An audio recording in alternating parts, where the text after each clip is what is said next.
시오타 요시코는 넋을 놓고 있는 다자카 후즈코 손에서 나무 도시락을 뺏어들고 냉큼 손가락으로 집어서 입안에 넣기 시작했다.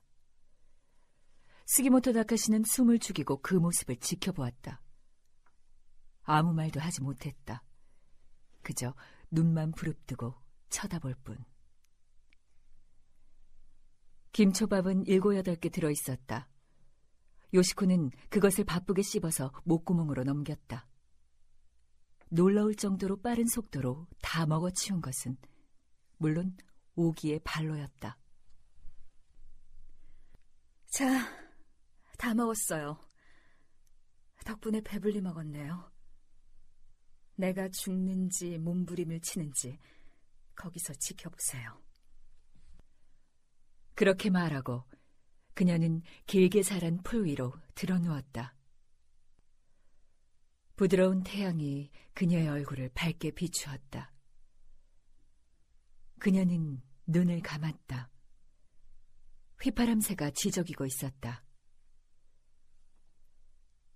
시간이 한참 흘렀다. 스기모토 다카시와 다자카 후즈코는 여전히 옆에서 한마디도 못하고 있었다. 다시 긴 시간이 흘렀다. 시오타 요시코는 잠이 들었는지 미동도 하지 않는다. 하지만 감긴 눈 가장자리에서 눈물이 한 줄기 흘러내렸다. 스기모토 다카시는 하마터면 말을 건넬 뻔했다. 그때 그녀가 벌떡 일어났다. 퉁겨오르는 것처럼 갑작스런 행동이었다. 자, 아마 10분 정도는 지났을 거예요. 그녀는 스기모토 다카시를 노려보며 말했다. 청산가리였다면 벌써 숨이 멈췄겠죠. 다른 독약이라도 징조가 나타났을 거예요. 그런데 나 이렇게 팔팔하잖아요? 당신의 망상이 얼마나 엉터리인지 아시겠어요? 어떻게 그렇게 무서운 말을 할 수 있어요? 그녀는 그렇게 말하고 서둘러 빈 상자와 병을 비닐 보자기에 싸고 옷에 붙은 풀을 털었다. 돌아가겠어요. 그럼. 시오타 요시코는 그 말 한마디를 남기고 왔던 길을 성큼성큼 걷기 시작했다. 이상한 점은 전혀 볼 수 없었다. 걸음도 전혀 이상이 없었다. 그녀의 모습이 숲속 나뭇가지들의 복잡한 교차 속으로 금세 사라졌다. 시오타 요시코가 스기모토 다카시에게 보낸 유서. 선생님, 내가 저지른 범죄는 당신이 말씀하신 그대로였습니다. 어디 하나 정정할 곳이 없습니다. 분명히 리논 협곡에서 그 2사람을 죽인 것은 나였습니다. 왜 죽였는지 당신의 추리가 거기까지는 미치지 못한 것 같으니 마지막으로 그 점을 말씀드리겠습니다. 내 남편은 전쟁이 끝나기 한 해 전에 징집되어 만주로 갔습니다. 결혼하고 반년도 안 됐을 때입니다. 나는 남편을 사랑했습니다. 그래서 만주에 있던 장병 대부분이 종전과 동시에 시베리아로 끌려갔다는 소식을 듣고 크게 슬퍼했습니다. 그러나 건강하게 지내다 보면 언젠가는 돌아올 거라고 믿고 오랫동안 그 희망만 붙들고 살았습니다. 남편은 좀처럼 돌아오지 않았습니다. 마이주루까지 남편을 맞이하러 헛걸음을 한 것도 한두 번이 아니었습니다. 하지만 남편은 본래 몸이 건강했으니 언젠가는 무사히 돌아올 거라 믿고 오랜 세월을 혼자 기다렸습니다. 온갖 일자리를 전전했습니다. 여자 홀몸으로 사는 것은 쉽지 않았습니다. 마지막 직업이 바의 여급이었습니다. 니시긴자우라의 엔젤이란 업소였습니다. 여급이란 직업은 의상이 많이 필요합니다. 후원자가 없는 몸이라 그 옷값 마련하기가 쉽지 않았습니다. 나는 거의 바닥난 저금을 헐어서 어느 날 백화점에 드레스를 사러 갔습니다. 겉보기가 괜찮되 가장 싼 것을 샀습니다. 그것만 사고 돌아왔으면 좋았겠지만 문득 레이스 장갑 한 켤레를 사고 싶어서 특매장으로 갔습니다. 한참을 고르다 한 켤레를 사서 쇼핑백에 넣었습니다. 그리고 1층으로 내려가 문을 나서려고 하는데 한 남자가 정중하게 불러 세웠습니다. 그는 그 백화점 경비원이었습니다. 내 쇼핑백 속을 잠깐 보자고 했습니다. 사람 없는 곳으로 나를 데려간 그는 내 쇼핑백에서 장갑 2켤레를 꺼냈습니다.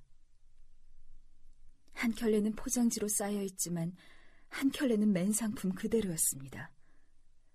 백화점 결제 거민이 없는 상품이었습니다.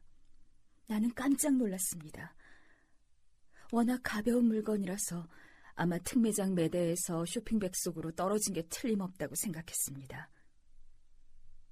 나는 그렇게 변명했지만 그 경비원은 믿어주지 않았습니다. 내 주소와 이름을 수첩에 적었습니다. 나는 얼굴이 새파래졌습니다. 절도범이 된 것입니다. 그 남자는 희죽희죽 웃으며 일단은 나를 돌려보냈습니다. 그러나 그것으로 끝난 것이 아니었습니다. 더 무서운 일이 기다리고 있었습니다. 어느 날 그 사람이 내 아파트로 찾아왔습니다. 마침 출근 직전이었습니다. 남자는 다다미 위에 주저앉더니 이번 일은 자기 재량으로 봐주겠다고 했습니다.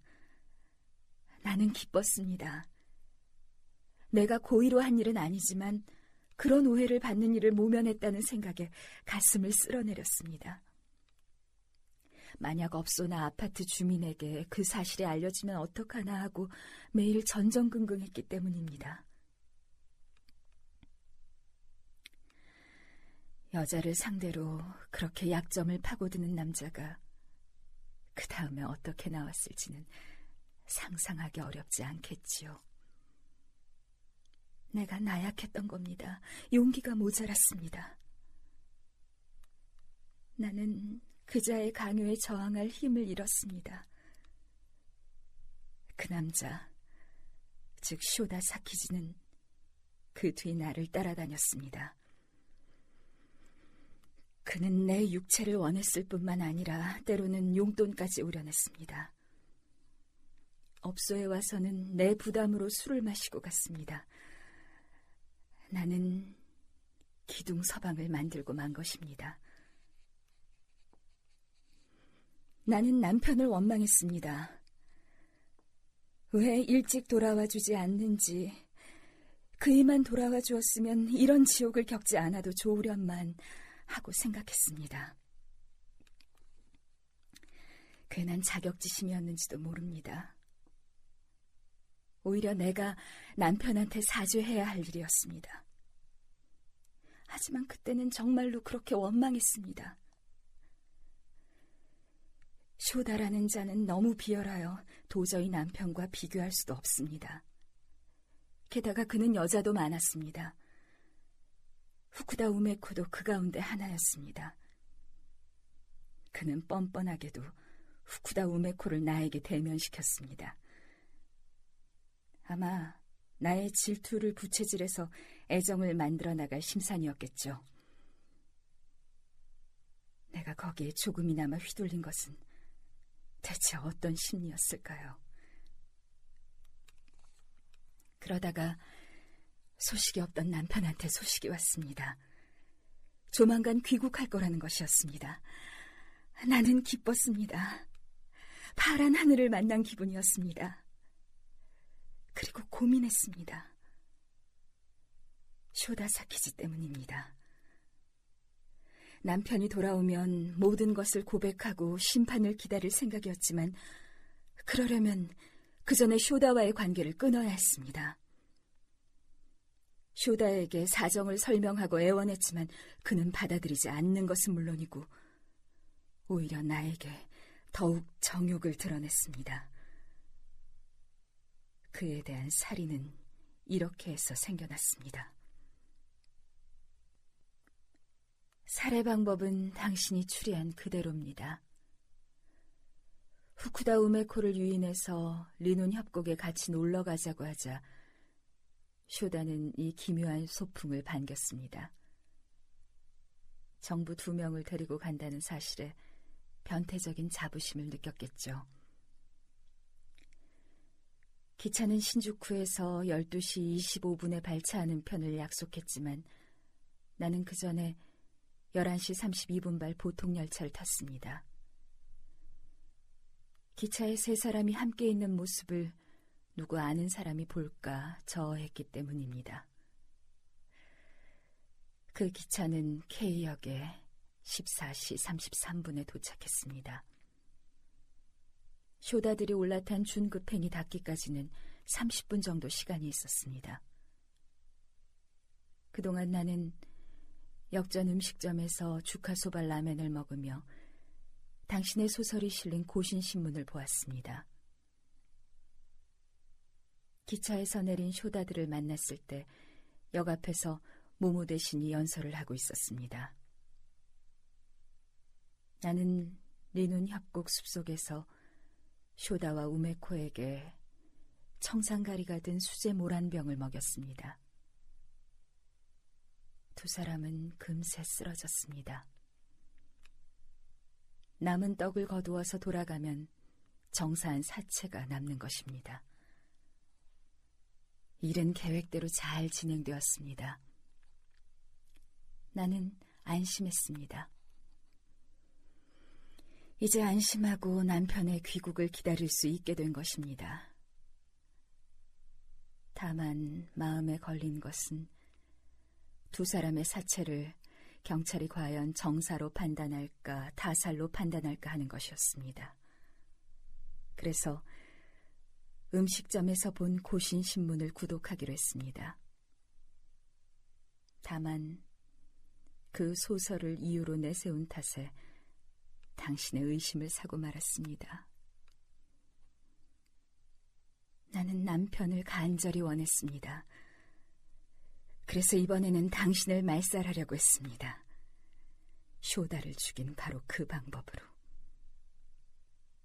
하지만 그것도 간파당하고 말았습니다. 당신은 내 도시락에 김초밥을 의심했지만 실은 독약은 주스 속에 있었습니다.